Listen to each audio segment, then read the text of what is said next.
আসসালামু আলাইকুম বন্ধুরা, কেমন আছেন? আশা করি ভালোই আছেন। দেখতে পাচ্ছি আমাদের উঠোনটা খুব খুব পিচ্ছল হয়েছে।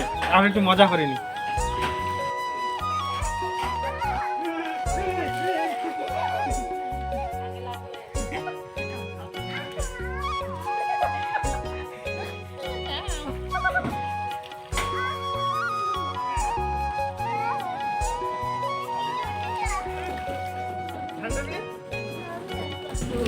দেখতে পাচ্ছ বন্ধুরা, খুব পিচ্ছিল হয়েছে।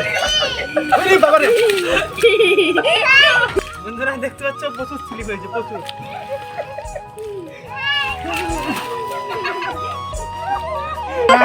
এই যে গ্যাস দিতে আসছে, গ্যাসটা নিয়ে আসি।